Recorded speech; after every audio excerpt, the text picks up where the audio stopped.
Hi, this is Black Come Warning. Today's discussion is going to be about blacks in the military. Okay, um, and if you know of anybody, any blacks who are in the military, um, working with the military, you have to take a test. It's called the ASVAB test.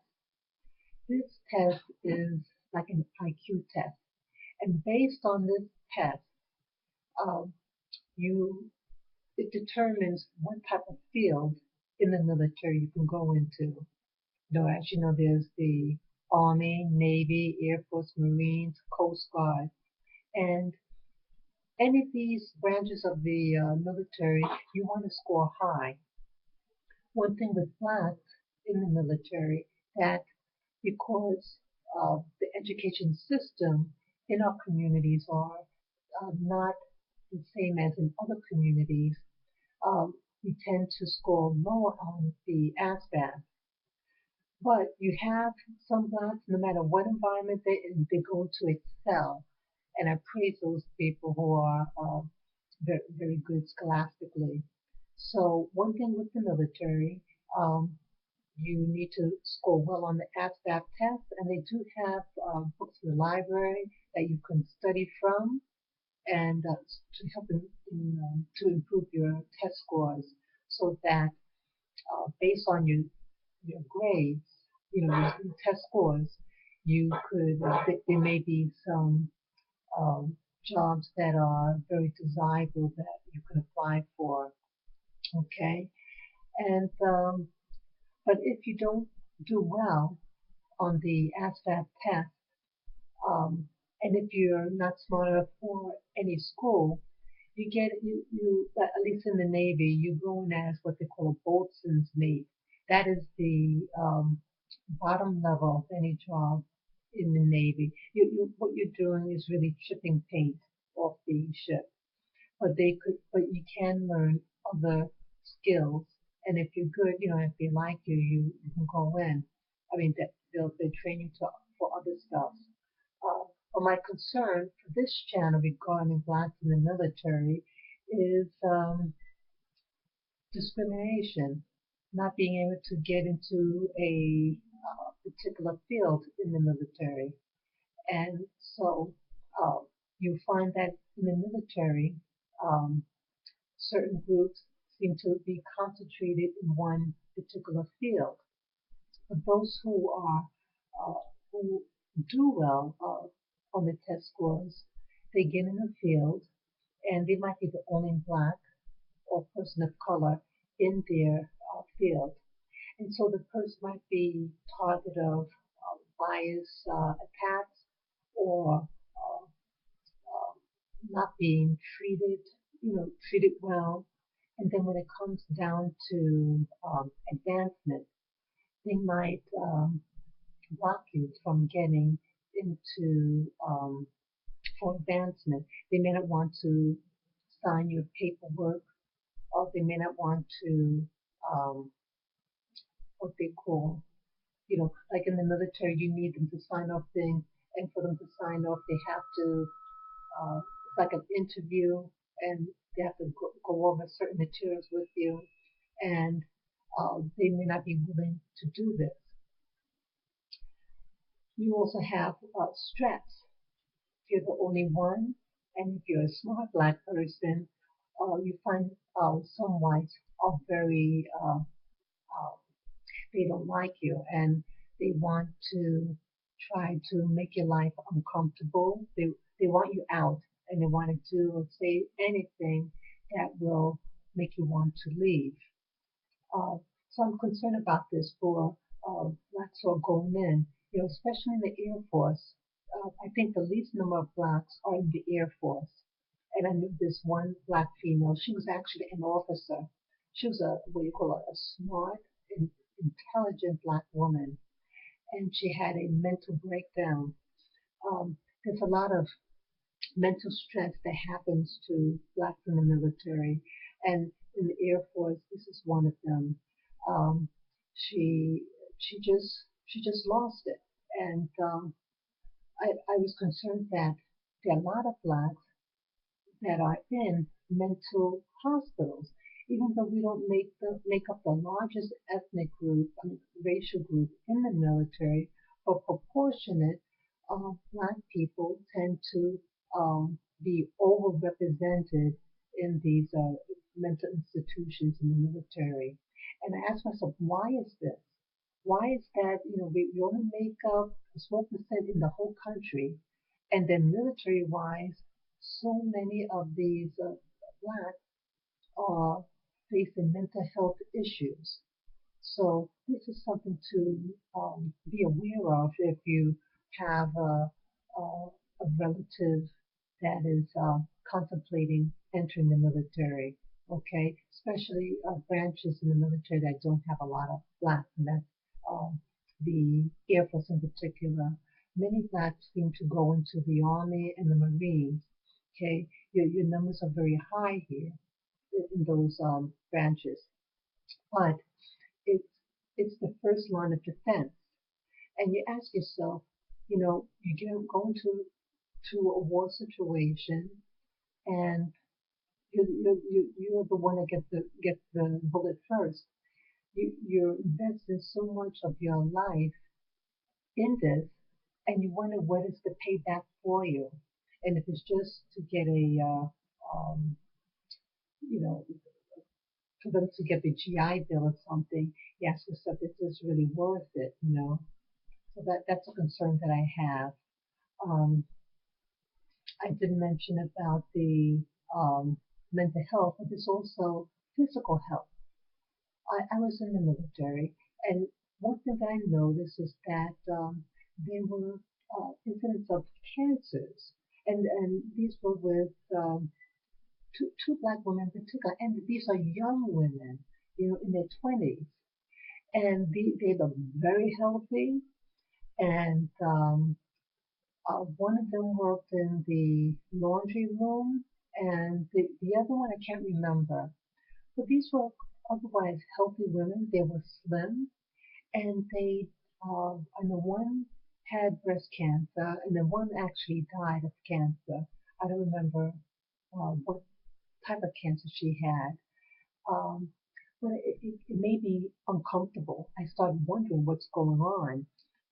I knew two Black women um, who had miscarriages, and you know, I don't want anyone to have any miscarriage, but these were young, healthy women, and um, one was slim, and the other one was a little round.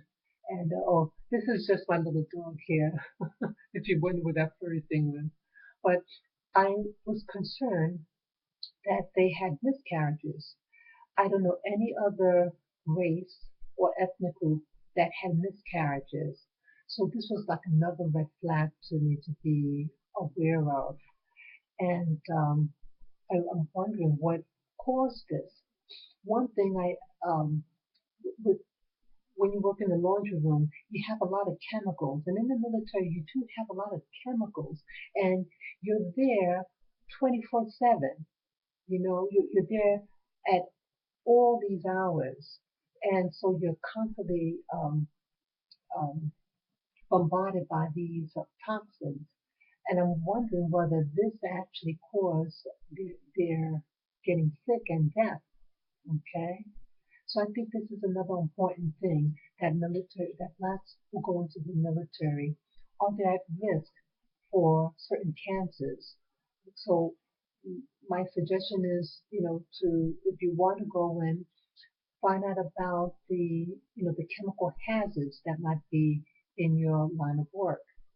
Okay, and be aware about, as I mentioned earlier, about the testing. For you to advance, you want to be able to advance up in the military, because with a rank comes privileges and comes more money.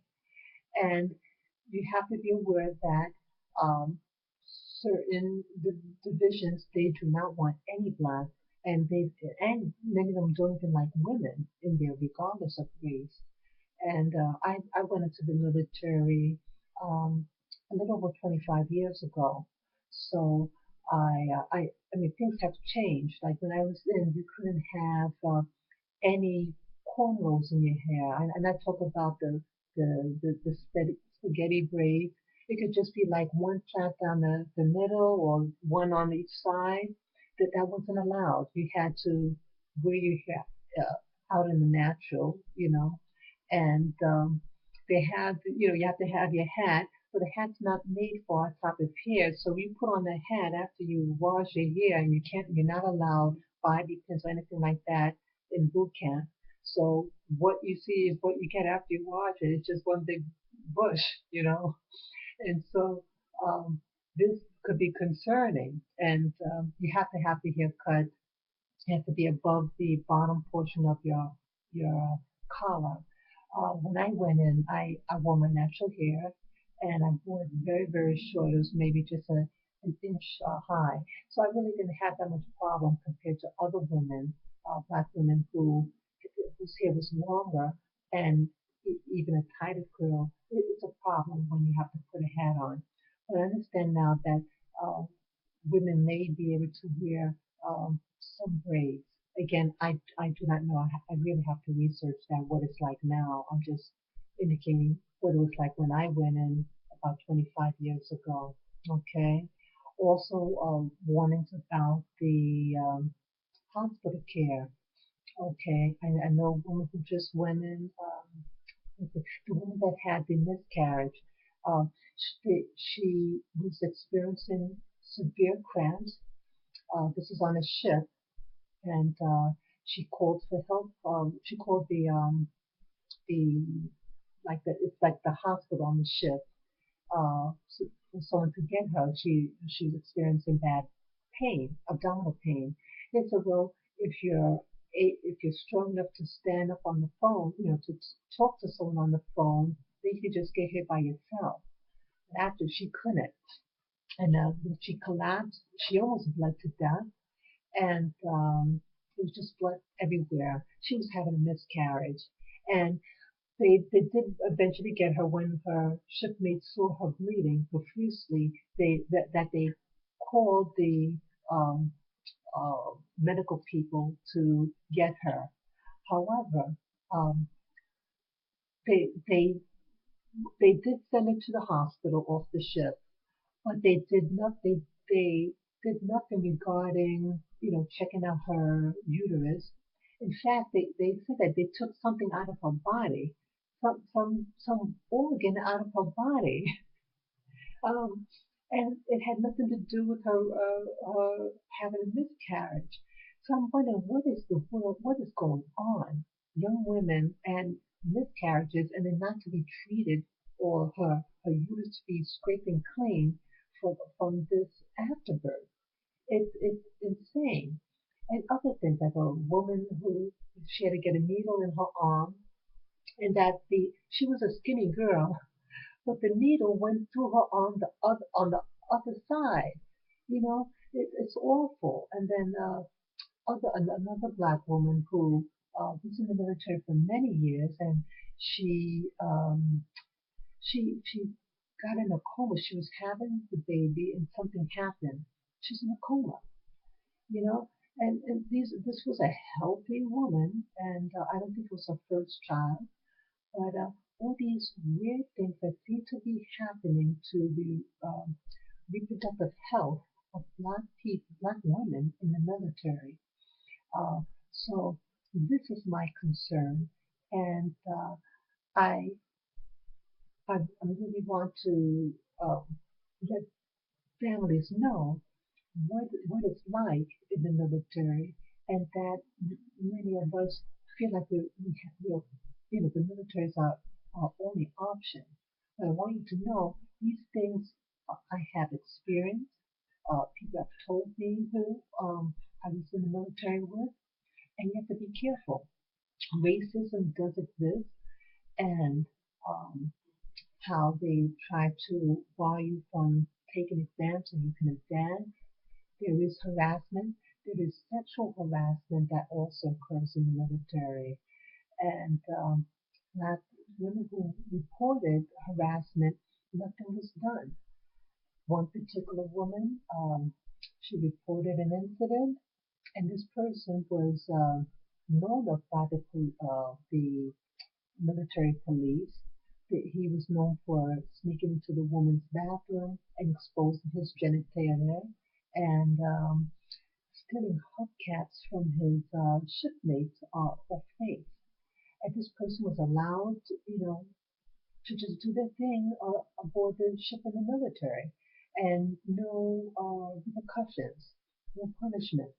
And they're in the general population in the military, and you're at risk of danger, and the women are at risk. They're not protecting the um, the they're not protecting the women, and they're not protecting the black women in the military.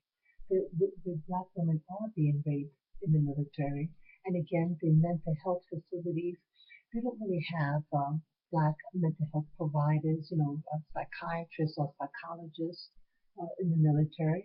It's all white males and females, and you have to talk to these people.